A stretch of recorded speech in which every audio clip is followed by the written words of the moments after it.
Canlaon sumabog. Alert status itinaas ng PHIVOLCS sa level 3. Kawalan ng record ng mahigit 400 recipients ng confidential funds ng DepEd, kinumpirma ng Philippine Statistics Authority. Indonesia walang hininging kapalit sa pagpapauwi kay Mary Jane Veloso ayon sa Department of Justice. Batas na magpapalawig sa Rice Competitiveness Enhancement Fund o RCEF, nilagdaan na ni Pangulong Ferdinand Marcos Jr.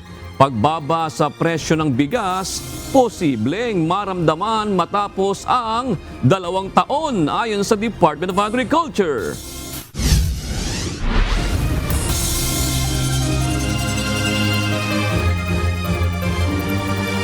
Magandang hapon, Pilipinas at sa buong mundo. Tayo po ay sa bayang napapakinggan sa radyo La Verdad 1350 ang UNTV Radio. At una sa ating mga balita.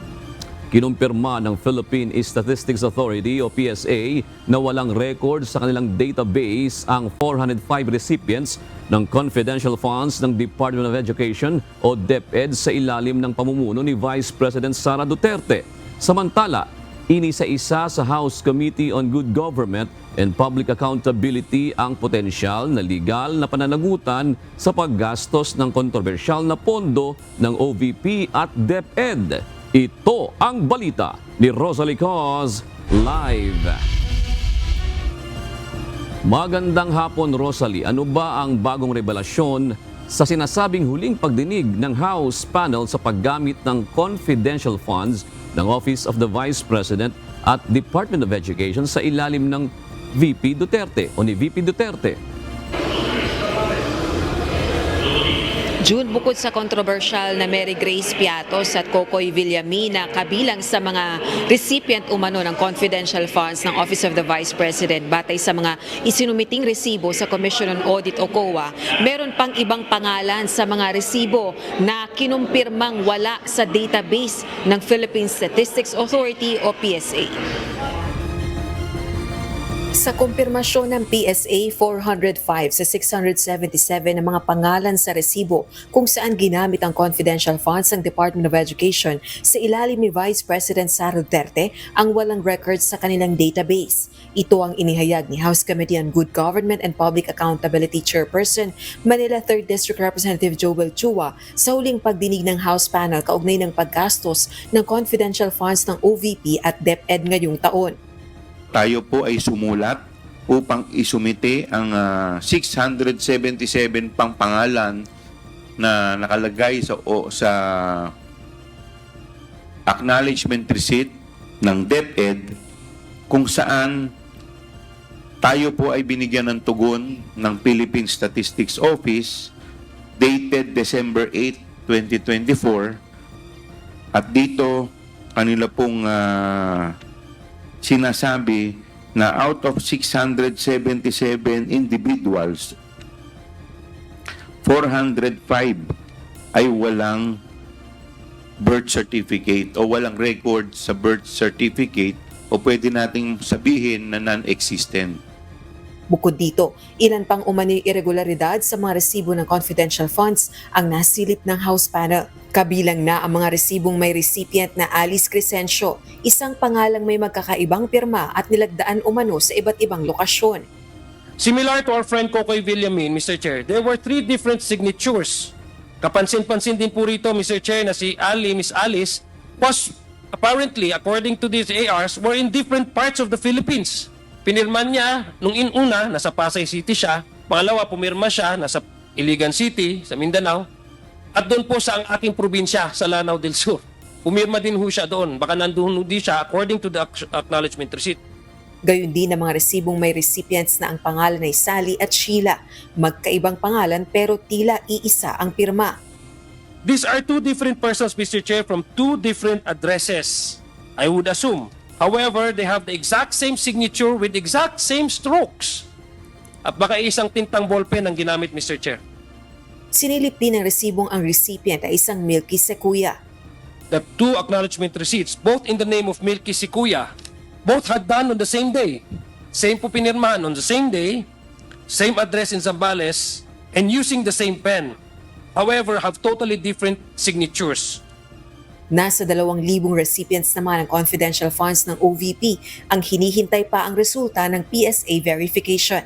Pusod ng mga isinagawang pagdinig ng House panel, pinalutang ng mga miyembro nito ang mga potensyal na legal liabilities na may kaugnayan sa paggamit ng confidential funds ng Office of the Vice President at DepEd sa ilalim ni VP Duterte. Kabilang na ang technical malversation, falsification of public documents, perjury, bribery, plunder at corruption of public officials. Kaya naman, walang pwedeng presumption kundi binulsa nila SDOs Acosta at Edward Fajarda along with other employees and key officials of the OVP and DepEd ang confidential funds ng ating taong bayan. May mga empleyado sa DepEd na tumanggap ng white envelopes in the same period within the confidential funds for DepEd were released. Hindi po ba kahina-hinala yan? And you can see from the screen, OVP executive admits, inamin, handing cash envelopes to DepEd officials. Subalit paglilinaw ng House Panel Chairperson, rekomendasyon lamang ito ng mga individual na miyembro ng komite at hindi ng buong House Committee on Good Government and Public Accountability. Isusulong naman ng House Panel ang mga panukalang batas upang solusyonan ang mga suliraning natuklasan sa alokasyon at paggamit ng confidential funds, gaya ng pagkakaroon ng mas maigpit na alituntunin sa paggamit ng confidential funds at pagpapalakas sa proteksyon ng pera ng bayan. Samantala, tinapos na ngayong araw ng House Committee on Good Government and Public Accountability ang pagbusisi sa issue ng confidential funds ng OVP at DepEd. Sa gitna rin ito ng mga inihaing impeachment complaints laban kay VP Duterte. Pinalaga naman ng Makabayan Bloc lawmaker na si ACT Teachers Party List Representative Franz Castro ang paghinto sa pagdinig ng komite kahit hindi pa natatanong ang sinasabing military officials na nag-disburse ng OVP at DepEd confidential funds. This will be the wrap-up committee hearing insofar as confidential fund, pero hindi pa po tayo magtatapos sa ating committee hearing. Kumbaga, year-ender lang. Sinasummarize lang po natin kung ano po mga nangyari nitong pong nakaraang 7 hearing.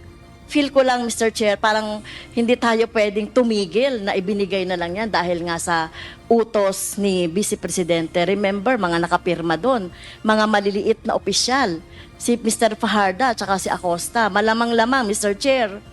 Wag naman sana, no? Wag naman sanang mangyari. Baka sila pa yung mademanda dahil sila yung tumanggap ng tseke, sila yung nagpapalit. Pero baka maabswelto itong mga militar, itong mga security officer na tumanggap. Ipagpapatuloy naman ang pagdinig ng House Panel sa iba pang issue gaya ng red flag sa procurement ng mga laptop para sa DepEd computerization program noong si VP Duterte pa ang kalihim ng kagawaran. Natanong naman ng House Panel Chairperson kung bakit hindi nila inusisa si VP Duterte sa mga alegasyon laban sa kanya nang dumalo ito sa huling pagdinig ng House Committee noong November 25, 2024. Ito ay kahit na natili ng nasa 6 na oras sa hearing ang Vice Presidente at nanumpa rin itong magsasabi ng katotohanan sa pagdinig. Well, actually, may mga magtatanong supposedly sa kanya, but unfortunately, nagkaroon po ng incident kay Gina Acosta. Kasi yung mga congressman na nando doon, nakapokus muna sila doon sa mga SDO na umattend. So, siguro kung medyo natagalan pa, pupunta talaga kay BP Sara. Hindi po ba siya waste opportunity kasi early in the morning, if I'm not mistaken, in the afternoon hanggang gabi, present po si VP Duterte as well as the security officers po na kung saan dumaan yun pong confidential funds pero hindi sila natanong about dun sa mga allegations ng irregularities. Hindi po naman dahil nilay muna yung predicate dun sa mga SDO. Yun ang pinaka-importante munang tinanong eh. But unfortunately, nagkaroon nga tayo ng emergency situation. Kaya po hindi po nakaabot kay VP Sara.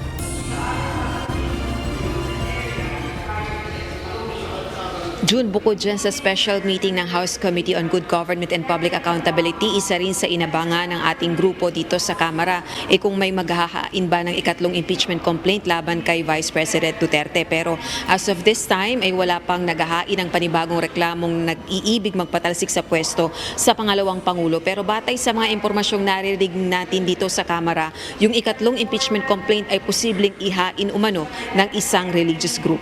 Balik sa'yo, June. Oo, Rosalie. Ikaw ba'y nagtanong kanina kay Chairman, Rosalie? Yes, June, batay na rin niya sa bilin ng ating desk officer dahil kung matatandaan nga natin nung nakalipas na buwan, particularly on November 25, yan yung pagkakataon na sumumpa na o nag-take ng oath si Vice President Duterte before the House Committee on Good Government and Public Accountability at nanatili siya ng ilang oras sa pagdinig pero hindi siya tinanong ng sino man sa mga kongresista. O kasi, di ba, bago pa yung pagdinig na yon, nung iniimbitahan nila si VP Duterte, sinasabi nila palagi, di ba? Dumalo ka na lang. Bakit hindi siya na, kumbaga, na i-prioritize para matapos yung usapan, para siya na ang sumagot doon sa lahat ng ibinabato sa kanyang opisina, maging doon sa panunungkulan niya sa DepEd regarding doon sa confidential fund. Bakit hindi siya na-prioritize kung talagang, kumbaga, siya lang makakasagot lahat niyan, di ba, Rosalie? Correct, June, dahil si VP Duterte naman talaga yung point person, pinakamataas na opisyal sa OVP at ng DepEd nung siya pa yung secretary ng kagawaran. Pero yun nga ang idinadahilan ng House Committee Chairperson na si Representative Chua, inuna nilang tanungin yung SDO kaya nawala na ng chance. Pero kung tutuusin yung nakalipas na pagkakataon ay lagi nilang binabanggit nga na hindi nila tinanong si VP Duterte sa unang pagkakataon na dumalo ito sa pagdinig dahil hindi ito nag-take ng oath. Pero nung tinanong nga natin na nag-take na ng oath si VP Duterte last hearing nung November 25 ng komite, naubusan daw sila ng pagkakataon. O kasi kung tatandaan mo, Rosalie, noong ipinatawag nila o inimbitahan nila si dating Pangulong Rodrigo Duterte, di ba, pinauna silang, kumbaga siya ang sinalang kaagad kasi nga, mas maganda siya ang sumagot dahil siya ang involved talaga doon sa EJK o sa iba pang mga bagay tungkol sa war on drugs. Sayang yung pagkakataon nila na talagang si VP Duterte na ang kanilang maisalang kaagad. Doon sa punto na yon, Rosalie, yun ang pinupunto rin ng mga nanonood ngayon at ng ating mga kababayan. Tama, June, at bilang paggalang na rin yun sa tanggapan ni Vice President Sara Duterte na nagpaunlak sa imbitasyon sa araw na yun at nag-take ng oath gaya ng hiling ng mga kongresista. Doon naman sa impeachment complaint na inihain ng Makabayan Black, lumalabas kasi parang, Rosalie, yung impeachment complaint na yon, isa sa mga pinagbasihan yung ginawang pagdinig dyan sa committee na yan, Rosalie. Ngayon ba, lahat ba ng ito ay magagamit nila laban kay Vice President Sara Duterte? O June, kabilang sa mga grounds, kabilang sa mga tinukoy doon sa impeachment complaint, inakuha nga nila yung mga impormasyon sa isinagawang pagdinig, nakapitong hearing kasi itong House Committee on Good Government and Public Accountability at marami sa mga natuklasan nila sa pagdinig ay ang alam natin isinama doon sa reklamo na impeachment na inihain ng Makabayan Bloc. Ngayon, itong Makabayan Bloc lawmakers, particularly si ACT Teachers Party List Representative Franz Castro, nabanggit niya nga nung last Friday morning pa na ipadala sa kanilang group chat itong itong kopya, yung digital copy ng kanilang impeachment complaint. Pero nang tinanong naman natin kanina si Representative Chua na chairperson ng komite, gayon din yung iba pang mambabatas katulad ni Congressman Valeriano at si Congressman Sia Alonto Adjong, sinasabi nila ay hindi pa sila nakakatanggap ng kopya or kung natanggap man sa kanilang group chat, hindi nila ito nabasa o nakalagpas sa kanilang paningin dahil marami nga silang sinasabing group chats at hindi naman lahat ng chats nababasa nila, June. Kasi kung halimbawa, nangangalap na nga halimbawa ng lagda itong Makabayan Black sa kanilang inihaing impeachment complaint, kung yung mga miyembro naman ng komite na yan, handa ba silang pumirma doon para mapabilis na ang proseso, Rosalie, para pagka yan ay na-discuss na sa mga kongresista, ilang 106 lang naman ang kailangan pirma. para ma-transmit na kagad sa Senado para mapagtuunan ng pansin itong impeachment at makapag-move on na ang bayan. Rosalie. O June, yan nga yung pare-parehong itinatanong sa mga kongresista pag merong pagkakataon. Pero ang binabanggit nila, hindi naman sila pwedeng pumirma sa isang reklamo na impeachment kung hindi naman nila nababasa itong impeachment complaint na to. Nung kanina, nung tanong tayo sa kanila, sabi nga nila, hindi pa nila nababasa yung reklamong ito. Kasi kung pagkukumparahin natin yung dalawang impeachment complaints, napakaraming grounds na sinight ng impeachment complaint na endorse ng Akbayan. Pero itong sa Makabayan Block ay isang ground lang yung kanilang sinight, betrayal of public trust. So kung meron mang mas madali-daling i-digest, ito yung impeachment complaint ng Makabayan Block na inihain laban kay VP Duterte. Pero as of now nga, dun sa mga natanong nating kongresista kanina, bago pa man yung pagdinig ng House Committee on Good Government and Public Accountability, ay hindi pa nila nababasa itong impeachment complaint. Hindi naman sila pwedeng mag-endorse o pumirma ng impeachment complaint nang hindi nila nababasa, June. Alright, maraming salamat, Rosalie Cos. Nag-uulat ng live mula sa House of Representatives. Samantala, posibleng lagdaan na ni Pangulong Ferdinand Marcos Jr. ang proposed 6.352 trillion peso national budget para sa 2025 bago mag-December 25. Ito ang ipinahayag ni Presidential Legislative Liaison Office Secretary Mark Leandro Mendoza sa isang panayam. Ayon kay Mendoza, inaasahang kasama ito sa agenda ng Pangulo bago mag-holiday. Nilagdaan na ni Pangulong Ferdinand Marcos Jr. ang panukalang mag-aamyenda sa Rice Tarification Law. Inaasahan ng Department of Agriculture na malaki ang maitutulong nito upang mapababa ang presyo ng bigas. Kasabay din na naging ganap na batas ang panukalang VAT refund para sa non-resident tourist, gayon din ang pagsusulong ng mental health ng mga guro at estudyante. Ito ang balita ni Nel Maribuhok. With the expiration of the original 6-year plan for RCEP fast approaching, it became clear that we needed to extend and strengthen the program. And this is where this law comes in. Extending the program to 2031 and significantly increasing its funding from the original 10 billion pesos to 30 billion pesos annually. Isa ng ganap na batas ang amyenda sa Rice Tarification Law o RTL. Sa ilalim ng inamyendahang RTL, palalawigin ang implementasyon ng Rice Competitiveness Enhancement Fund o RCEF hanggang taon 2031 at itataas ang pondo nito sa 30 billion pesos kada taon mula sa 10 billion. Ayon kay Pangulong Marcos, ang bagong batas na ito ay magpapalakas sa regulatory functions ng Department of Agriculture kung saan mahigpit na babantayan ang rice industry systems upang matiyak na naaayon sa quality standards at regulations ang mga ibinabagsak na bigas sa merkado. Magkakaroon ng kapangyarihan ng DA sa pamamagitan ng Bureau of Plant Industry na inspeksyonin ang mga warehouse. The Bureau of Plant Industry will also be able to inspect rice warehouses and manage a national database to track grain storage, safeguarding our food supply and ensuring its safety for the public. Naniniwala si Agriculture Secretary Francisco Chu Laurel na sa pamamagitan ng bagong batas na ito at mga pamumuhunan, posibleng makita ang pagbaba ng presyo ng bigas pagkatapos ng 2 taon. At least 10%, kung ano man yung prevailing nun. Definitely, as long as we can produce more per hectare, it should lower the price a bit without affecting farmers' incomes. Bagay na sinang-ayunan naman ni dating Agri-Secretary at Chairperson ng Federation of Free Farmers na si Leonardo Montemayor. Sa akin, it's possible kasi under the new law ay magkakaroon ng kapangyarihan ngayon ng Department of Agriculture na gamitin yung bahagi ng stocks ng National Food Authority sa mga panahon na, kumbaga, ang tawag dyan na emergency situations, lubhang mahal. Halimbawa, yung presyo ng bigas o kaya merong shortage, ino-authorize ang DA na mag-withdraw ng stocks sa hawak ng NFA para ibenta po sa mga kadiwa at ibang mga outlets para mas makakarating po sa mas reasonabling presyo yung bigas po. Ganap na rin batas ang panukalang value-added tax o VAT refund sa non-resident tourist. Layo ng bagong batas na ito na makahikayat na mas maraming non-resident tourist sa pamamagitan ng pagbibigay ng VAT refund system sa binibili nilang lokal na produkto. Ayon kay Tourism Secretary Cristina Garcia Frasco, malaking tulong ito para mapalakas ang turismo sa bansa.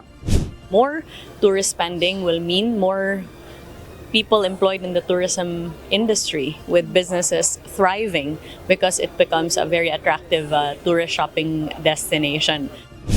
Ikatlong nilagdaan ni PBBM ang Basic Education Mental Health and Well-Being Promotion Act. Sa pamamagitan nito, itatatag ang care center sa kada public basic education school na pamumunuan ng school counselor, katulong ang School Counselor Associates na magbibigay ng counseling at stress management workshop at programa na makatutulong upang mabawasan ang stigma sa mental health ng basic education learners, teaching at non-teaching personnel sa public at private schools. Ayon kay Pangulong Marcos, malaki ang pangangailangan na ito ay maipatupad agad. The need for this legislation is urgent and undeniable. Globally, mental health concerns are escalating. In the Philippines, the statistics are alarming. 17% of our young people have contemplated taking their lives, yet less than 1% sought professional help. Nel Maribuhok, UNTV News and Rescue, Diyos ang aming sandigan, serbisyo publiko ang aming pinahalagahan. Isinagawa ngayong araw sa Malacanang ang 7th Legislative Executive Development Advisory Council o LEDAC meeting. Kasama sa pulong ang mga miyembro ng gabinete at ilang mambabatas mula sa mataas at mababang kapulungan ng Kongreso. Tinatalakay sa pulong ang estado ng mga prioridad ng mga panukalang batas ng administrasyon. Wala pang inilalabas na detalye sa ngayon kung ano ang resulta ng pulong ng LEDAC. Walang ibinigay na kondisyon ng Indonesian government kaugnay sa paglilipat ng kustodiya kay Mary Jane Veloso papunta sa Pilipinas. Wala rin anyang kapalit na hiningi ang Indonesia sa inaasahang pagbabalik kay Veloso dito sa bansa. Ito ang balita ni Dante Amento. From the actuations and the practical agreements signed between the Philippine government and the Indonesian government, there seems to be no conditions imposed. Matapos pirmahan ang kasunduan ng paglipat kay Mary Jane Veloso sa Pilipinas nitong nakaraang linggo, ayon kay Department of Justice o DOJ spokesperson Assistant Secretary Miko Clavano, walang itinakdang kondisyon ang Indonesian government sa pagpayag na ibigay na ang kustodiya kay Veloso sa Philippine government. Maging kung saan ito ikukulong kapag nakabalik na sa bansa ay nasa pasya na ng pamahalaan. Dati po, ang akala ho natin ay yung legal custody nasa Indonesia, physical custody lang po sa atin. But it seems right now that both legal and physical custody are now with the Philippines. Mismong ang Indonesian government din anya ang may gusto na mapauwi na si Mary Jane sa Pilipinas bago matapos ang taong ito. Dagdag pa ni Clavano, kabilang sa magiging pagpipilian pagdating ni Veloso sa Pilipinas ay pagkalooban ng pardon, executive clemency o commutation of sentence. Pero nilinaw nito, nasa prerogative o pagpapasya lang ito ng presidente. Kapag nabigyan ng executive clemency si Veloso, maibabalik na ang kanyang mga karapatan bilang isang Pilipino tulad ng civil at political rights, kasama na ang pagboto. It's just very comforting to know that the Indonesian government has given due respect to our sovereign country and has given the choice solely to the president. Samantala, nilinaw din ng DOJ na walang anumang kapalit ang pagpapabalik kay Veloso sa bansa. Wala ring nakikitang dahilan ang kagawaran na ilagay siya sa Witness Protection Program o WPP ng DOJ. Si Veloso ay isa anyang mahalagang testigo sa kasong isinampa sa dati niyang amo na may kaugnayan sa illegal recruitment. Well, she's a very crucial witness dahil naging victim ho siya ng illegal recruitment. So, she is the one that will identify kung sino man ang nag-recruit sa kanya, kung sino ang nagpapalikod dun sa sindikato na yon. Dante Amento, UNTV News and Rescue. Diyos ang aming sandigan, serbisyo publiko ang aming pinahahalagahan. Sabik na ang pamilya ni Mary Jane Veloso na makita at makasama siyang muli sa ating bansa at tuluyan na ngang makauwi sa kanilang bahay. Kaya naman pinaghahandaan na ito lalo na ng kanyang mga anak. Ito ang balita ni Nestor Torres live. Nestor, paano pinaghahandaan ang pagbabalik ni Mary Jane Veloso dito sa Pilipinas? Magandang tanghali po, magandang gabi Monica. Sa ngayon nga ito talagang handang-handa yung kanyang pamilya sa pagbabalik nga ni Mary Jane at ito nga ay kung sakasakaling mabibigyan siya ng presidential clemency ay talagang inaayos na yung kanyang tutuluyan sa bahay, partikular doon sa lugar nga sa barangay Borol sa Natividad, Nueva Ecija. Labis ang pananabik sa ina ang nararamdaman ng 22 anyos na si Daniela Candelaria, ang panganay na anak ni Mary Jane Veloso. Ayon kay Daniel, taong 2010, 7 taong gulang lamang siya nang mag-abroad ang kanyang ina para magtrabaho ito sa Indonesia. Pag-asa nitong may ahon sila sa kahirapan at mapagtapos sila ng kanyang kapatid sa pag-aaral, ngunit nangyari ang hindi nila inaasahan. 7 taon po ako nung nag-abroad po si Mama sa Indonesia po. Yun nga po, para daw po sa pangarap namin, sa pag-aaral po namin, kaya gusto niya mag-abroad. Sabik na sabik po kami magkapatid sa yakap po ng nanay namin. Yung mga taon po na nasayang, yun po, yung susulitin po talaga namin yung bawat araw na magkakasama po kami. Taong 2015 nang muntik nang bitayin si Veloso dahil sa kasong drug trafficking. Napakahirap po kasi wala po akong magawa na bibitayin po yung magulang ko na walang kasalanan. Napakahirap po bilang anak mo. Yun po yung wala po sa bitay si Mama. Napakasaya po namin buong pamilya po nun. Kasi po wala naman po kasalanan talaga si Mama. Sabi nga po ni Mama, may awa po ang Diyos, makakauwi din po siya. Ayon kay Daniel, sa loob ng 14 na taong pagkakapiit ni Veloso sa Indonesia, 6 na beses na nila siyang nadalaw doon sa tulong ng Department of Foreign Affairs.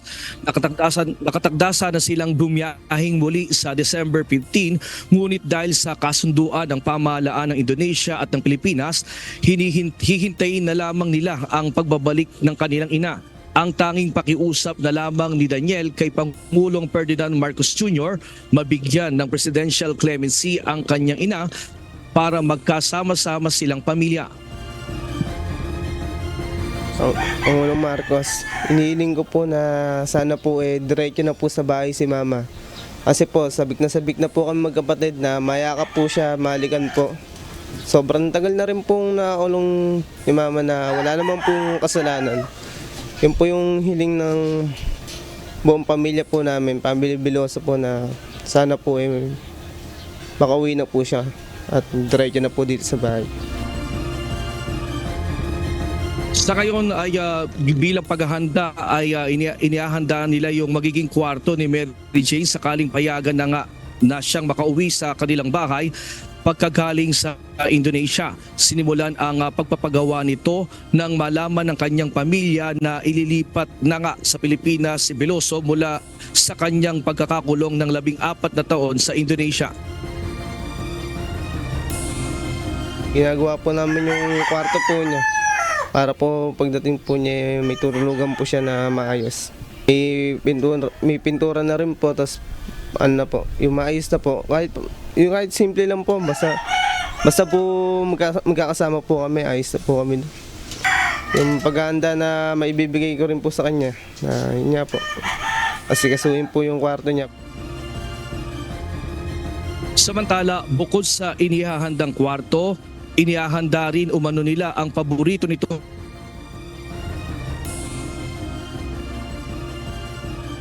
Nilang bahay ay wala pa nga itong bintana, yung ginagawa doon sa kwarto ni Mary Jane at yung maging higaan. Pero inaasahan nila na makukumpleto ito at maayos at magkaroon din ng air condition sana yung kanyang kwarto sa pag-uwi dito sakaling ang maprobahan yung mabigyan siya ng presidential clemency.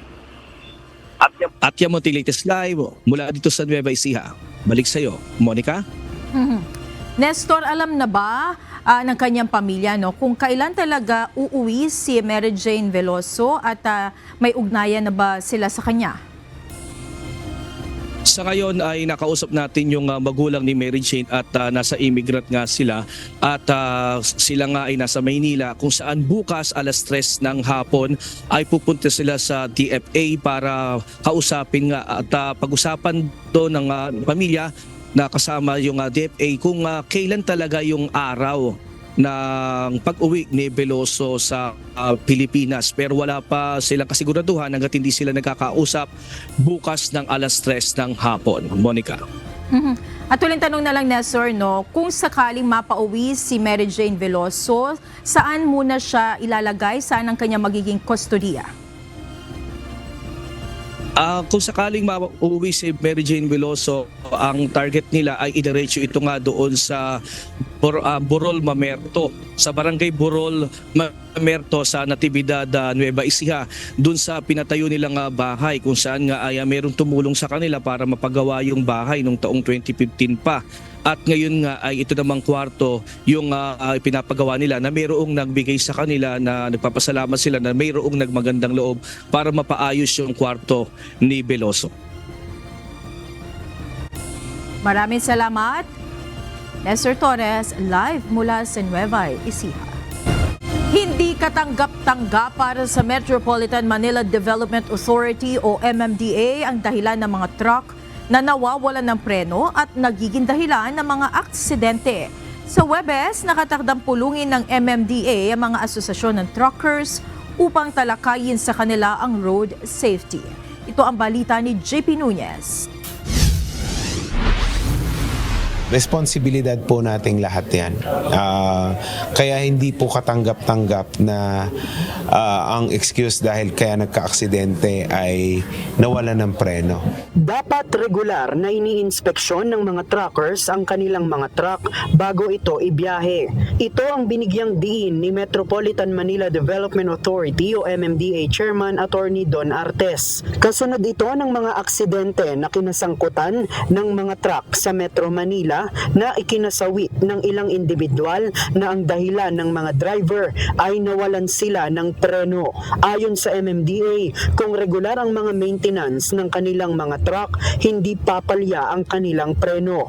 Kaya hindi anya dapat na dahilan na nawalan ng preno kaya na aksidente. Isa pa sa dahilan ay ang overloading dahil baka nagkakarga ang mga truck ng mas mabigat sa kanilang capacity. Dahil dito, ayon kay MMDA Traffic Discipline Office Head, Attorney Victor Nunez, papadalhan nila ng sulat ang mga samahan ng truckers upang pulungin sa Huwebes, December 12. Tatalakayin anya sa mga trucker ang road safety upang maiwasan ang mga aksidente sa kalsada. We really have to talk with the truckers, operators, yung mga trucking operators na make sure na roadworthy yung mga sasakyan nila, hindi sila nag-violate to capacity, gross capacity weight kasi marami rin nagsasabi na overloaded yung mga sasakyan kaya hindi kumakagat agad ang prenos. Bukod sa truckers, kasama ring kakausapin ng MMDA ang mga motorcycle taxi companies kaugnay naman ng mga aksidenteng kinasangkutan ng mga rider kamakailan. Samantala, sa pananaw ng Inland Haulers and Truckers Association of the Philippines, sang-ayon sila sa plano ng MMDA na talakayin ang road safety. Mas matitiyak nila na nasa tamang kondisyon ang mga truck na ginagamit sa paghahakot ng mga produkto. Ayon sa presidente ng grupo na si Ted Herbacio, dapat talakayin din sa pagpupulong ang umano'y korupsyon o lagayan sa mga timbangan ng truck. Nagkakaroon anya ng lagayan kung saan para makalabas ang truck sa mga pinagkukunan ng produkto ay nagbabayad sila ng mga nagtitimbang. Dahil dito, nakakalabas ang mga truck kahit lagpas na sa kapasidad ang kanilang mga karga. Matindi ang korupsyon ngayon na nangyayari lagayan sa mga weighing stations na ino-operate ng DPWH. Yung mga bigas, yung semento, yung mga feed na nanggagaling sa load, ang lagayan dyan 2,000 piso para hindi ka timbangin. So pag hindi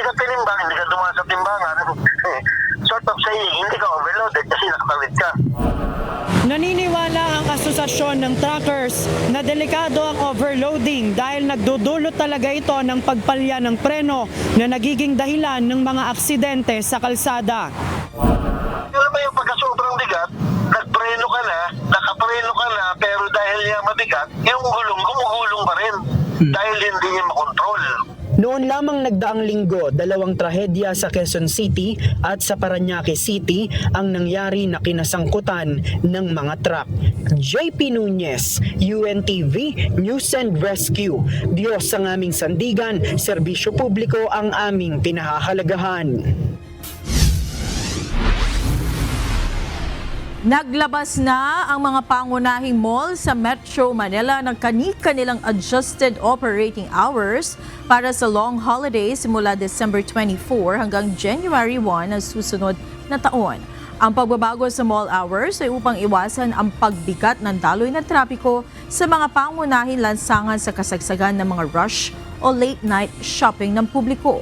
Magpapatupad ang karamihan sa major malls sa Metro Manila tulad ng SM at Ayala ng mula 9 a.m. hanggang 10 p.m. o 11 p.m. operating hours. Ang ilang mall naman ay bukas mula alas 9 ng umaga hanggang alas 7 o alas 9 ng gabing operating hours. Nababahala ang Department of Foreign Affairs o DFA para sa kalagayan ng mga Pilipino sa Syria. Ito ay sa gitna ng mga kaguluhan matapos kontrolin ng rebelding grupo ang pamahalaan at ulat na tumakas na si Syrian President Bashar al-Assad. So, espesyal na pahayag na inilabas ng DFA na nawagan ito sa concerned parties na maging mahinahon upang maiwasan ang casualties at pagkasawi ng mga sibilyan. Dapat din anyang pigilan ang karahasan para sa kaligtasan ng mga sibilyan. Pinapayuhan din ng ahensya ang mga Pilipino sa Syria na mag-ingat. Sa kabila nito, tiniyak ng DFA na nakamonitor sila sa mga Pilipino na kasalukuyang naiipit sa kaguluhan sa Syria. Well, we're monitoring very carefully the situation. Our embassy is on top of the issue and is in touch with the members of the Filipino community in Syria, especially in Damascus. Narito naman ang mga balita sa iba't ibang panig ng mundo na ihahatid ng ating global correspondent na si Jack De Campo live mula sa Chester, United Kingdom.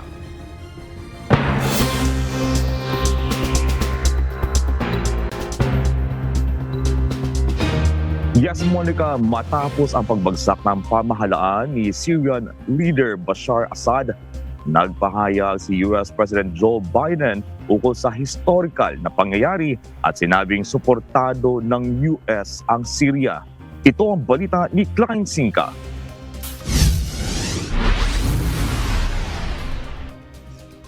Has fallen. This regime brutalized and tortured and killed literally hundreds of thousands of innocent Syrians. The fall of the regime is a fundamental act of justice. It's a moment of historic opportunity for the long-suffering people of Syria. Binati ni US President Joe Biden ang mga mamamayan ng Syria sa pagkakalaya mula kay Bashar al-Assad. Ginarantiya rin ng US ang suporta sa Syria at mga karatig bansa tulad ng Jordan, Iraq, Lebanon at Israel. Ngunit binilaan nito ang publiko sa mga hamon na haharapin ng bansa sa panahon na ito ng pagbabago. It's also a moment of risk and uncertainty. As we all turn to the question of what comes next, the United States will work with our partners and the stakeholders in Syria to help them seize an opportunity to manage the risks. Nagbabala rin si Biden sa posibilidad na samantalahin ng ISIS ang kasalukuyang sitwasyon, kaya nagsagawa ang US military na airstrikes laban sa grupo upang maagapan ang banta ng terorismo. Binigyang diin ni Biden ang pagsisikap na mapauwi si Austin Tice, isang American journalist na dinukot sa Damascus noong 2012. Samantala, nagpahayag si UK Prime Minister Sir Keir Starmer ng suporta sa paghahanap ng isang political solution upang matulungan ng Syria kasabay ng panawagan na protektahan ang mga sibilyan at mga minorya. Well, it's very early days at the moment. We do need a political solution to this, and that's what we're talking to regional allies about. It is a good thing that Assad is gone, a very good thing for the Syrian people. What we must also ensure as we go through this, the rejection of terrorism and violence, that civilians are protected, minorities are protected, and that can only be through a political process. Ayon naman kay Canadian Prime Minister Justin Trudeau, ang pagbagsak ng diktadura ni Assad ay nagtatapos ng dekadang pagpapahirap sa mga mamamayan ng Syria. Ipinagdiwang naman ni Prime Minister Benjamin Netanyahu ang pagiging bahagi ng Israel sa pagbagsak ng rehimen ni Bashar al-Assad sa Syria. Tinawag niya itong isang makasaysayang araw para sa gitnang silangan. This is a historic day for the Middle East. The collapse of the Assad regime, the tyranny in Damascus, offers great opportunity, but also is fraught with significant dangers. This collapse is a direct result of our forceful action against Hezbollah and Iran, Assad's main supporters. It set off a chain reaction of all those who want to free themselves from this tyranny and its oppression. Samantala, kinuha ng Syrian rebel forces ang Damascus nitong linggo habang umalis si Assad sa Syria kasama ang kanyang pamilya matapos pagkalooban ng asylum sa Russia. Klein Zinka, UNTV News and Rescue USA. Diyos ang aming sandigan, serbisyo publiko ang aming pinahalagahan. Nangako si US President-elect Donald Trump na isusulong ang mga malalaking pagbabago sa mga polisiya ng imigrasyon at katarungan sa kanyang unang araw sa opisina. Kabilang sa mga plano niyang executive orders ang pagtatapos ng birthright citizenships, kung saan nagiging otomatikong mamamayan ang sinumang ipinanganak sa US kahit na hindi mamamayan ang mga magulang. Ayon kay Trump, magsasagawa sila ng mga hakbang upang baguhin ang batas na ito. Ipinahayag din ni Trump ang kanyang intensyon na ipagpatuloy ang deportasyon ng mga undocumented immigrant, kabilang ang mga may pamilyang US citizens. Gayunpaman, nakahanda siyang makipagtulungan sa mga kongreso upang matulungan ang mga dreamers o mga immigranteng dumating sa US noong bata pa sa pamamagitan ng Deferred Action for Childhood Arrivals o DACA program. Binalak din niyang magbigay ng pardon sa mga kasangkot sa 2021 Capitol riot. Ayon kay Trump, bibigyan nila ng pansin ang mga kaso ng mga ito at mabilis na magpapasya para sa pagpapatawad. Inilihad din niya na hindi niya titingnan ang nakaraan, ngunit magtutuon sa pag-unlad ng bansa.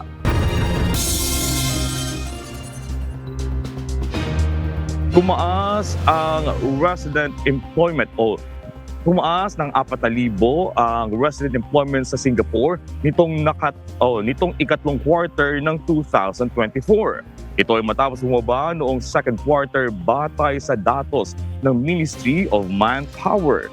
Umabot sa 22,300 ang kabuuang dagdag na trabaho. Karamihan ay mula sa non-resident workers. Pinalakas ng mga sektor tulad ng information and communications, professional services at financial services ang employment ng mga residente. Bumaba ang job vacancies sa 63,400 noong Setyembre, ngunit nananatiling mas mataas ang job openings kumpara sa walang trabaho. Inaasahan ng Ministry of Manpower ang patuloy na paglago ng trabaho kasabay ng positibong economic forecast para sa 2024 at 2025.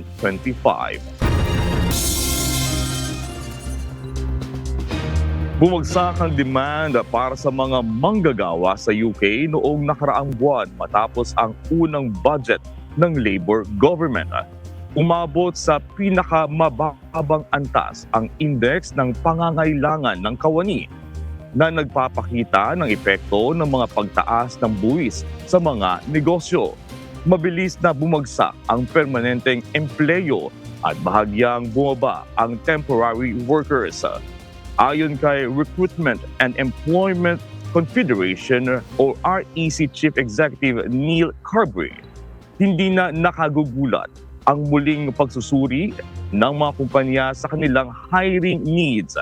Pinagmulan ng alalahanin ang epekto ng buwis sa mga negosyo at ayon sa isang survey, inaasahan ng mga negosyante ang pagbabawas ng empleyado at sahod bilang tugon sa mataas na gastusin.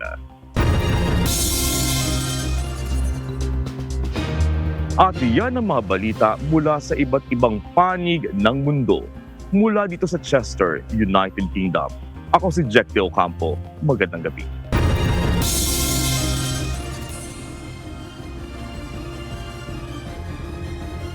Itinaas na sa Alert Level 3 ang Bulkang Kanlaon matapos itong sumabog kanina ayon sa Philippine Institute of Volcanology and Seismology. Batay sa impormasyon mula sa PHIVOLCS, ang mga lugar na nasa loob ng 6-kilometer radius ng bulkan ay ilang barangay sa Bago City, La Carlota City, Castellana, Canlaon City at San Carlos City.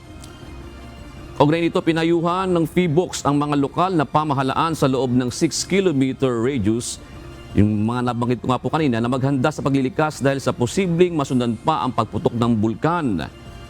Ito ang balita ni Gladys Tuabi, live. Magandang gabi, Gladys. Kumusta na ang kalagayan ng mga residente doon sa mga lugar na yon na sinasabi ngang dapat na maghanda ng pag-evacuate, Gladys? Rekomendasyon ng DOST sa mga nabanggit na lugar ay ongoing ngayon ang pagsasagawa ng forced or mandatory evacuation sa mga individual, sa mga residente o pamilya na nasa loob o nakatira sa 6-kilometer radius ng bulkan. Bandang alas 3 ng hapon kanina nang sumabog ang Bulkang Kanlaon. Makapal na abo ang binuga ng bulkan na umabot sa 3,000 meters ang taas mula sa bunganga at nag-drift pa west at southwest. Ayon sa PHIVOLCS, may naobserbahang pyroclastic density currents na umagos mula sa dalistis ng bulkan sa bahagi ng southeastern. Magkahalo itong mainit na abo, gas at iba pang bagay na mula sa bulkan na delikado kapag nalanghap ng mga tao. Bunsod nito, itinaas ng PHIVOLCS ang Alert Level 3 sa bulkan mula sa Alert Level 2 na ang ibig sabihin ay mayroong magnetic unrest. Babala naman ng PHIVOLCS, maaari pa itong masundan kaya pinapayuhan ang lahat ng lokal na pamahalaan sa paligid ng bulkan na maging alerto at maghanda sa paglikas. Batay sa tala ng Office of the Civil Defense sa mga nakalikas na aktibidad ng bulkan, may mga identified LGUs na posibleng direktang maapektuhan kung magkakaroon ng lahar flow. Ito ay ang La Castellana, La Carlota City, Bago City, Moises Padilla, Hinigaran, Pontevedra, San Enrique, Valladolid, Palupandan, Binalbagan, Himamaylan at Canlaon City. 7 LGUs naman kung mayroong lava flow at apektado ang Canlaon City o maaapektuhan ang Canlaon City, La Castellana, La Carlota, Bago, Moises Padilla, San Carlos City at Morsa. Higit 4,000 individual sa La Castellana at higit 1,000 individual sa La Carlota ang kailangang ilikas kapag nangyari ito. Kung mangyari man ang worst case scenario, ang mga evacuee ay dadalhin sa Bacolod City at pansamantalang ililipat sa Panaan. Sa nakuha nating impormasyon, naglagay na ng border control ang mga otoridad sa pagitan ng Barangay Masudog at Barangay Tabakunan sa La Castellana para wala nang makapasok sa lugar. Tune sa naging direksyon ng hangin kanina, apektado ng ashfall ang Bago City at ang La Carlota City. Kaya payo sa publiko na manatili na muna sa kanilang mga tahanan, panatilihing nakasara ang mga pintuan at bintana ng kanilang mga bahay at magsuot na rin ng face mask laban sa ashfall inhalation. Yan muna ang aking update. Balik sa iyo. Oo, Gladys, kanina kasi doon sa video na nakita natin, ano, kumbaga yung hangin, ibang direksyon ng hangin, hindi kaagad doon basta sa mga ipaanan ng bulkan, ano? Ano bang mga bayan kaagad yung kumbaga nakaranas ng epekto nitong pagsabog ng Bulkang Kanlaon, Gladys?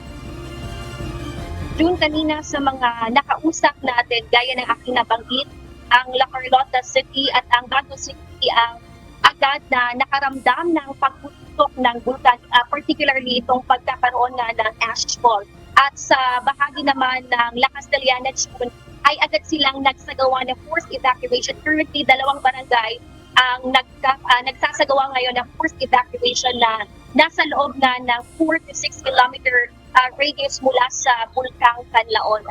At gaya ng nabanggit natin kanina, patuloy ang paglalagay nila ng border control para maiwasan na ngang may mga residente o individual na makapasok pa malapit sa bulkan. At maya-maya ay susubukan nating tawagan ng iba pa mga LGUs na posibleng apektado ng naging aktibidad ng bulkan. Pero kumusta naman ang weather doon? May mga pag-ulan ba doon sa mga nasabing bayan? Kasi ang mahirap niyan sa mga experience natin, sa mga coverage natin, Gladys, pagkatapos ng ashfall, sabay may pag-ulan, doon talaga medyo mahirap ang mobility ng ating mga kababayan sa paglilikas at sa iba pang mga preparasyon, Gladys. So far, wala pa naman tayong natanggap na ulat na nakaranas sila ng mga pag-ulan kanina. Sa halip, dahil nga napansin nila agad or nakita agad ng mga residente, ng mga tao ang naging pagputok ng bulkan, ay agad naman silang tumugon sa ipinatutupad na forced evacuation habang kumbaga maaga pa or medyo may ilaw pa para hindi nga malagay sa peligro o alanganin ang mga residente na malapit sa bulkan. Anyway, June, ilang buwan na rin ang ginagawang paghahanda ng mga LGUs, ng mga LGU na posibleng maapektuhan kung magkakaroon ng malakas na pagsabog ang bulkan. At gaya ng nabanggit ng OCD sa mga nakaraan nating interviews sa kanila, handa ang mga LGU at alam na nila ang mga dapat gawin kung magkakaroon man ng pagsabog o pagputok itong bulkang Kanlaon. So, nabanggit ba ng PHIVOLCS, Gladys, kung anong uri ng eruption ito? Ito ba ay phreatic, phreatomagmatic o ano ba? June, sa kasalukuyan, hindi pa tayo nagkaroon ng chance para magkaroon ng pag-usap o direktang interview sa DOST. Pero mamaya, yan ang isa sa mga aalamin natin, June, bukod sa kalagayan ng mga residente at mga susunod na hakbang na gagawin ng mga apektadong LGUs. Sige, Gladys, tayo makibalita dahil alam natin, kumagat na ang dilim, medyo mahirap sa mga residente ngayon ang sitwasyon diyan sa palibot ng Kanlaon Volcano. Maraming salamat, Gladys Tuwabi. Kaugnay pa rin po ng aktibidad ng Bulkang Kanlaon kanina, makakausap natin ngayon ang resident volcanologist ng Kanlaon na si Engineer Marie Andeline Kinsya. Magandang gabi po, Engineer. Hello sir, good evening po. Oo, kumusta po ngayon sa mga oras na ito ang sitwasyon ng Bulkang Kanlaon? So far sir, after po ng 3:03 PM na eruption po kanina ay hindi naman po nasundan yung atin pong yung pagputok po ng bulkan. Ngunit po sa kasalukuyan ay may mga ashfall po na sa mga communities po na sa palibot po ng bulkan, sir. Opo, ma'am, gaano katagal po ba yung naging activity kanina, yung eruption na yon? So, ang activity po natin kanina ay nag-last po about 7 minutes based po ito sa ating seismic record. And ito din po ay nag-generate ng up to 4,000 meters po na kataas na plume, and ang drift po or ay papuntang west-southwest dahil dito po papunta ang hangin sa western part po ng ating bulkan. Ito din po ay nag-generate ng pyroclastic density current na bumaba po sa slopes ng ating bulkan, general southeastern eddices po. Ito po ay base sa ating IP camera and thermal camera po. Kasalukuyan po, meron na po tayong mga reported na ashfall affected areas sa may Bago City, also sa La Carlota City po, and sa Murcia. And parts din po ng Iloilo and Guimaras din po, ay may mga reports din po doon ng mga manitipis pong ash. Opo. Ma'am, anong klase po bang eruption yung nangyari po kanina? Ito po ay explosive eruption po, kagaya po nung nangyari nung June 3, nagkaroon din po tayo ng explosive eruption. Pero ito po ay mas malakas, kung ang ating pagbabasehan ay yung seismic energy po ng eruption po natin. So kaya po tayo nagtaas from alert level 2, alert level 3 na po tayo ngayon. Ang ibig po sabihin nito, magmatic eruption po ay nagsimula ng mag-progress and pwede po itong magdulot pa ng iba pa pong eruption po. No? And also, ang atin pong nire-recommenda ay ang pagpapa-evacuate po ng up to 6 kilometer permanent danger zone na radius po ng ating bulkan dahil po ito po ay pwedeng maka-generate pa ng mga lava flows, rock falls, and mga pyroclastic density currents na pwede pong umabot sa 6 kilometers po na radius ng ating bulkan. Opo.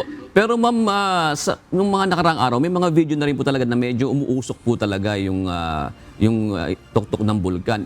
Ito ba yung mga senyales talaga ito na talagang imminent po yung pagputok nito? Yes po sir, no? So yung mga nakaraang po natin, aktibidad po natin, actually simula pa po ito October 18 po na meron pong mga ash emission, mga ash na nilalabas po yung ating bulkan. Although ito po ay mas maninipis lamang at wala po ito kasing kasamang mga, hindi po siya kasama dun sa, hindi po natin ma-monitor dahil wala po itong kasamang seismic records and yung mga infrasound po. So, itong araw po na ito po yung medyo mas malakas po na pagputok and ito na po ay may kasamang seismic records, seismic signals and din po, infrasound signals din po. Ma'am, may nabanggit po kayo kanina na PDC, yung pyroclastic density current. Ano po ba yung mga direksyon nito o yung lugar na maaaring may banta po dito, ma'am? Yung pyroclastic density current po, ito po yung pagbaba ng mga deposits po ng galing po sa bulkan. Yung kanya pong direction, sir, no, imbis na ibuga po siya pataas, ay lateral po siya. So, ito po ay atin pong na-observe sa general southeastern edifice po ng ating bulkan. Pwede po nitong maapektuhan na area ay ang Canlaon City and areas and La Castellana po. So bago po kasi kami, habang umi-ere po kami kanina, nakita rin na po ako ng mga video ng bulkan na ito po ay kumbaga parang tahimik po. Pero pagka ganito po ba ma'am, ano ang mga forecast po ba ang tawag niyo po dyan o yung mga pagtaya po ninyo sa aktibidad ng bulkan? Yes po sir, no? So, since nga po, kaya po tayo nag-akyat po ng alert level, no? Nasa alert level 3 na po tayo dahil po pwede po tayong mag-expect na meron na pong mga magmatic activities sa ating bulkan and ito po ay pwedeng mag-progress to further eruptions. Hindi lang po natin masasabi, sir, kung kailan talaga, pero kumbaga nagsimula po yung phase niya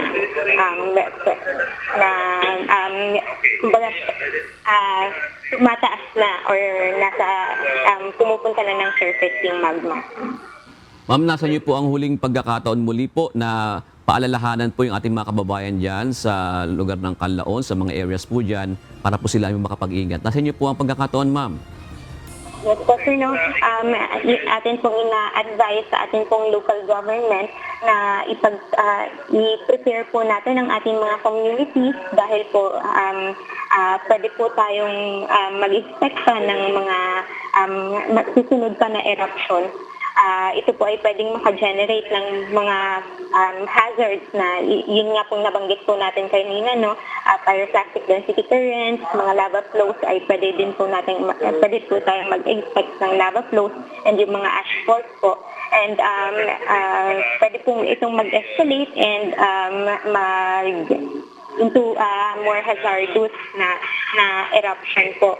And kaya nga po ang ating pong tayo ay i-increase po natin yung ating vigilance and also ipa-evacuate po natin ang communities po natin na posible pong maapektuhan ng mas malakas pa po na eruption.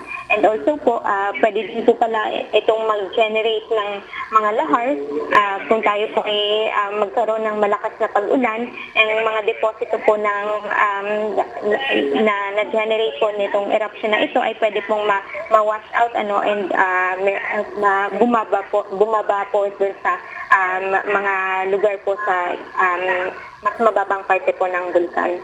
And also po ay atin din pong advice sa ating Civil Aviation Authority na to avoid flying close po sa ating volcano summit dahil pwede po itong pumutok anytime and pwede po itong endanger po sa ating mga aircraft. Maraming salamat po, Engineer Marie Andeline Kinsha, ang resident volcanologist ng Canlaon. Samantala, tinakda na ang pagtatapos ng Bicameral Conference Committee para sa 2025 National Budget sa Miyerkules, December 11. Ito ang kinumpirma ng tanggapan ni Senador Grace Poe, Chairperson ng Senate Committee on Finance.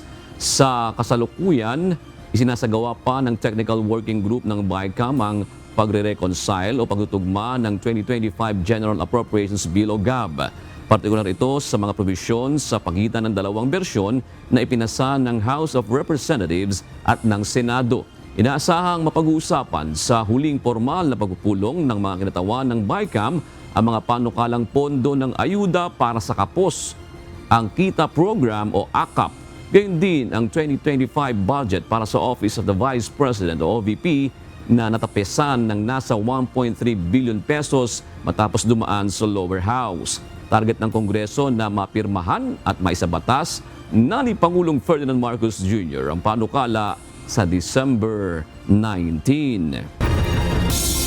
Tututukan ng Manila Electric Company o Meralco katulong ang mga electric cooperatives sa iba't ibang probinsya ang problema pagdating sa brownout o power outages. Ayon sa Meralco, kung mareresolba ang problema sa supply ng kuryente, ay mas lalago ang ekonomiya sa rural areas at mas mapalalakas ang pasilidad ng electric cooperatives na kadalasan ay kulang sa pondo at utilities. Ito ang balita ni Ivan Alvarez. Our system is looped such that when a particular substation breaks down, we could get the power from another substation. So it's a network system which ensures reliability of power 24/7. Madalas mawala ng kuryente sa ilang probinsya. Ito ang nais tutukan at resolbahin ng Manila Electric Company o Meralco sa pamamagitan ng planong joint venture sa electric cooperatives sa iba't ibang rehiyon sa bansa. Ayon kay Meralco Senior Vice President Chief External and Government Affairs Officer Arnel Pasiano Casanova, madalas magka-brownout sa ilang probinsya dahil sa kawalan umano ng reserbang pagkukunan ng kuryente kapag biglang nasira ang isang substation. Para matugunan ito, planong bumuo ng kasunduan ang Meralco sa cooperatives. Uunahin nila ang mga kooperatiba sa mga lugar na mayroon ng establisadong linya ng kuryente ang Meralco upang maidugtong sila kaagad sa Meralco grid. And that is Batangas, Quezon, and Laguna and Pampanga. So those are electric cooperatives that can immediately be connected to the Meralco grid and network. So we can loop the system so that we could ensure that there are no brownouts and there will be economies of scale. Bahagi na ng araw-araw na gawain ang paggamit ng kuryente. Kaya naman kapag brownout, apektado ang ilang serbisyo at balik sa mano-mano ang mga manggagawa. Kung mayroon umanong reliable na supply ng kuryente, naniniwala ang Meralco na mas lalago ang consumer services, pati na ang lokal na ekonomiya. Meralco would want to help the electric cooperatives to provide reliable and affordable power so that the businesses could move to the countryside and we could create the economies of scale needed for capital investment to be made in these electric cooperatives para wala ng brownout and the businesses could go on with their production. Pagtitiyak naman ng Meralco, hindi madedehado sa joint venture ang mga lokal na kooperatiba dahil may ipatutupad namang sistema para sila ay kumita. This should be a genuine ownership by the members of the distribution utility. Hindi rin papalitan ang kanilang mga trabahante kundi bagkus ay hahasain pa ang kanilang kaalaman sa pagbibigay ng electrical services. We see that, the competence of the people within the electric cooperatives are really good. We just need to upgrade their skills and provide them the necessary equipment. Ayon sa Meralco, ang hakbang ay sang-ayon sa isinasaad sa Electric Power Industry Reform Act o IPIRA Law na gawing patas at abot kaya ang kuryente sa bansa. Target ng kumpanya na ipatupad ang joint venture sa taong 2026, ngunit ongoing pa ang pakikipag-usap nito sa electric cooperatives.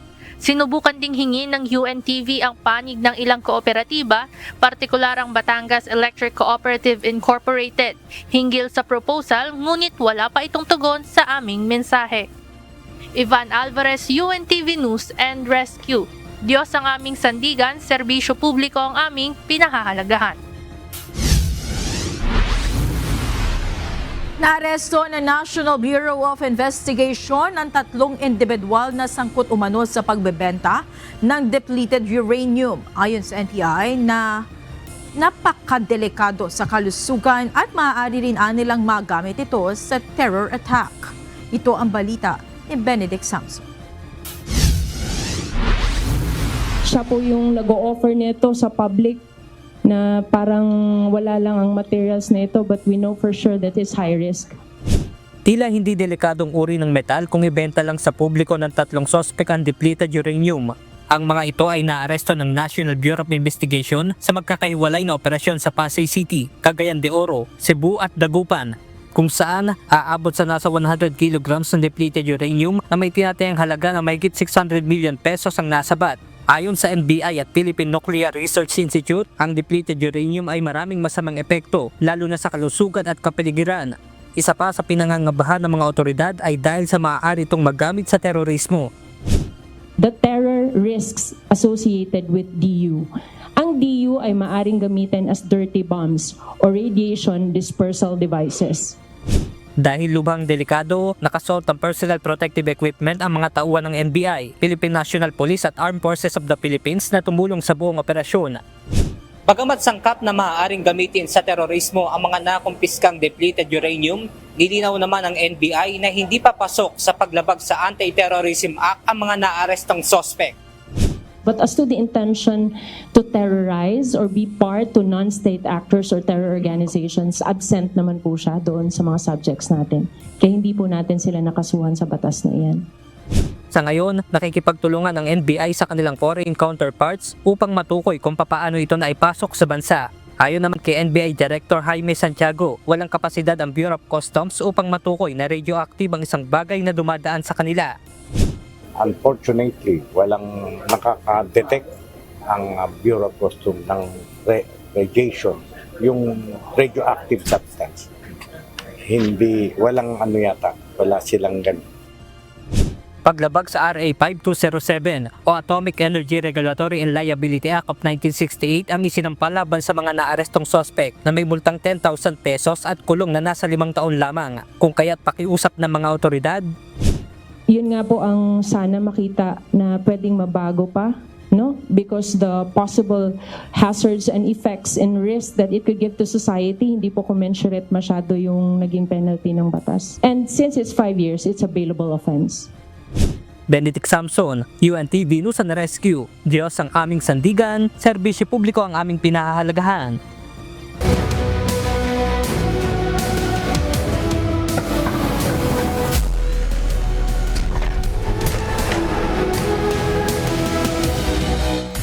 Pumasok na rin sa win column ng DENR Warriors at Judiciary Badges matapos magwagi sa kanilang laban kahapon sa UNTV Cup Season 11 eliminations. Habang hindi pa rin natitinag sa top spot ang Ombudsman Graft Busters na mayroon na ika-4 na sunod na panalo. Ito ang balita ni Bernard Dadis.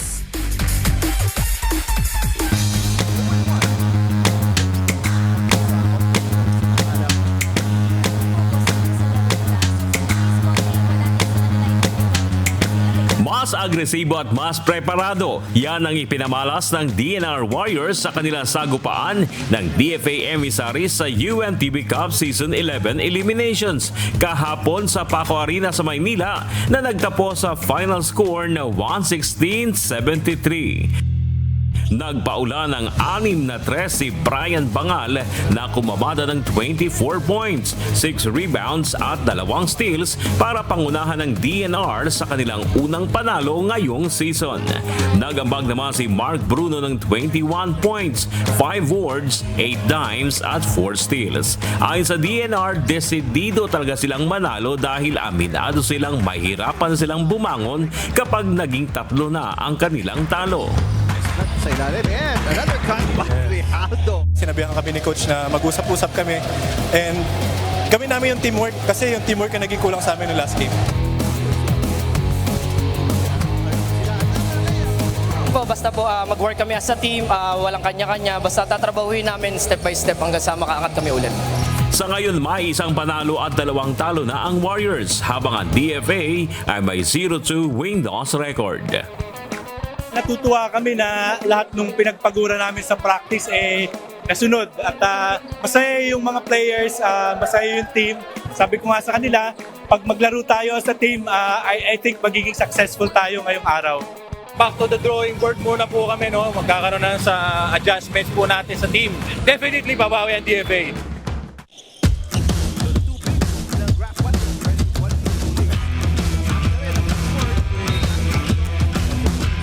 Hindi pinayagang makaporma pa ng Ombudsman Graftbusters ang PhilHealth konsulta sa kanilang mainit na bakbakan sa second game. Ibinaon sa 66 points ng Graftbusters ang PhilHealth na umuwing bit-bit ang 4 straight win sa final score na 97 points. Best player of the game sina Carlo Gatmaita na umiskor ng 24 puntos at 5 rebounds. At si Paul Ladja na kumolekta ng 10 points, 9 rebounds at 6 na assist at steals. Sinunod ko lang ulit yung mga sinabi sa akin ni coach na kailangan dumoble yung intensity ngayong second game sa PhilHealth.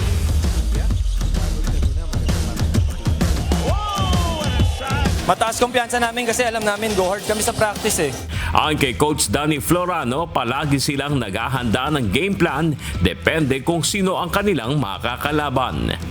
Na-execute namin yung mga game plan namin, lalong-lalo yung defense namin. Hindi bumitaw yung mga players ko. I mean, from the start to finish, ginawa nila talaga yung dapat gawin. Ito na ang ikalawang sunod na pagkatalo ng PhilHealth matapos ang unang 2 sunod na panalo. Ang main concern namin dyan, defense. Ang laki ng in-score sa amin, 97. First quarter, nasa 30 plus sila. So, you can see na wala talagang depensa. Wala. Out-rebounded, outsmarted. Kailangan lang makapag-practice ng kompleto to prepare for another game. If we don't do that na makapag-practice kami ng kompleto, then failure to prepare is failure, preparing you to fail. Yun lang yun.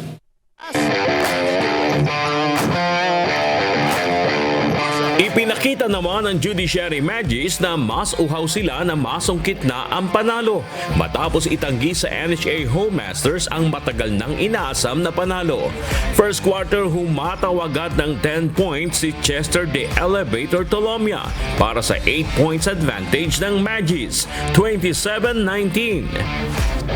Second frame, buhat pa rin ni Tolomia ang Judiciary kaya ang kanilang double-digit na abante hindi matibag ng NHA, 47-34. Third kanto, bahagyang nakadikit na ang Homemasters at naibaba sa 5 points ang kanilang hinahabol. Subalit si Noverve na obra naman ang kumayod sa opensa ng Magis na mayroon ng 17 points sa quarter na ito, 68-61, labang pa rin ng Judiciary. Clemente, big shot by Clemente. Under 2 minutes and 48 seconds na ibaba sa 4 na puntos ang hinahabol ng NHA, 77-73. When the Obra this time keeping it alive. Yun lang, kaagad namang may sagot na 3 si Tolomia. Sinika pa na maghabol ng NHA, subalit napako na sila sa 73 points hanggang tumunog na ang buzzer. 82-73, panalo ang Magis. Best player of the game sina Chester Tolomia na may 20 points, 6 rebounds at 2 steals. At si Edu Mustre na may 6 points at 9 rebounds. Si Mustre ang nagpahirap sa home masters sa paint area, lalo na noong last quarter. Yung aggressive namin ngayon, pinapakita namin. Saka yung depensa talaga yung pinaka-key sa amin ngayon.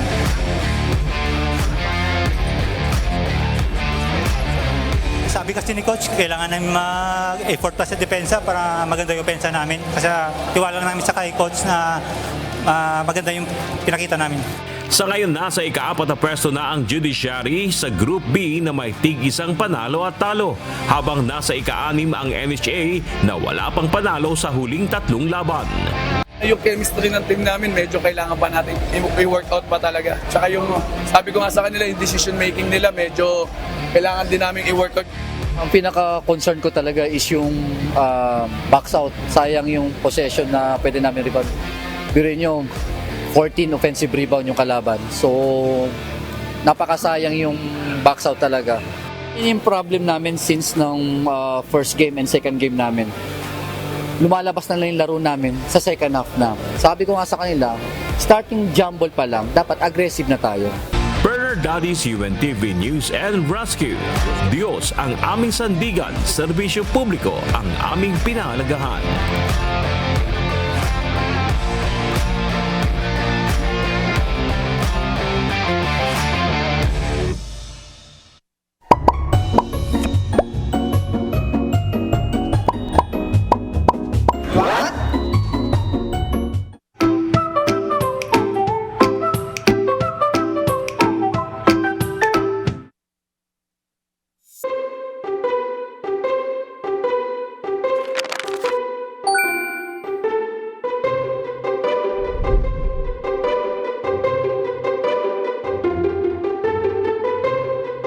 Dagdag kaalaman po, andito ko ngayon sa top sa Cebu at medyo mataas yung aming kinalalagyan kung nakikita nyo naman sa aking likuran. Pero kanina habang kami papunta dito, sumasakit yung tenga ko. Bakit kaya tayo nakakaramdam ng pananakit ng tainga kapag tayo ay napupunta sa mataas na lugar? Ganito po ang dahilan niya. Sumasakit ang tenga kapag nasa mataas na lugar ka tulad ng bundok o eroplano kasi nagbabago ang hangin sa paligid natin. Sa loob ng tenga natin may maliit na daanan ng hangin na tinatawag na eustachian tube. Tumutulong ito para magpantay ang pressure ng hangin sa loob at labas ng tenga. Pero kapag mabilis tayong umakyat, hindi agad ito nakakasabay. Kaya nagiging barado ang tenga. Pero huwag kang mag-alala, may mga simpleng paraan para maalis ang sakit at bara. Subukan mong lumunok, parang kumakain ka ng candy. Nakakatulong ito na magbukas ang tenga mo. Maghikab na parang inaantok. Nakakabawas din yan ng pressure. Takpan ang ilong, isara ang bibig at dahan-dahang huminga palabas. Parang umihip ng lobo, pero huwag masyadong malakas ha. Magdala ng chewing gum o candy habang nginunguya at lumunok ka. Mas madaling mawawala ang bara.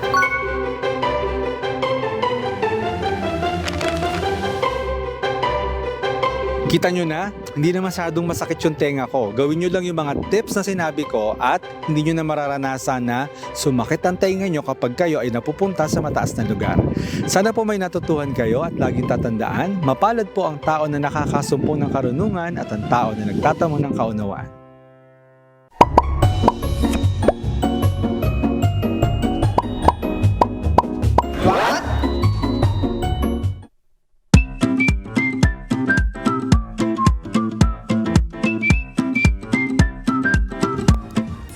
Dahil na po ang ating mga kausing ngayong araw po ng Lunes. Salamat po at shout out kina Dorothy Villanueva, Peter Kimbo at Gerald Fajardo. Maraming salamat din kina Remedios, Olis, Dondon Bessing at Christian Dave Silas. Narito naman ang salita ng Diyos na ating sandigan mula sa aklat ng awit 15 at 2 na nagsasabi, "Siyang lumalakad na matuwid at gumagawa ng katuwiran at nagsasalita ng katotohanan sa kanyang puso."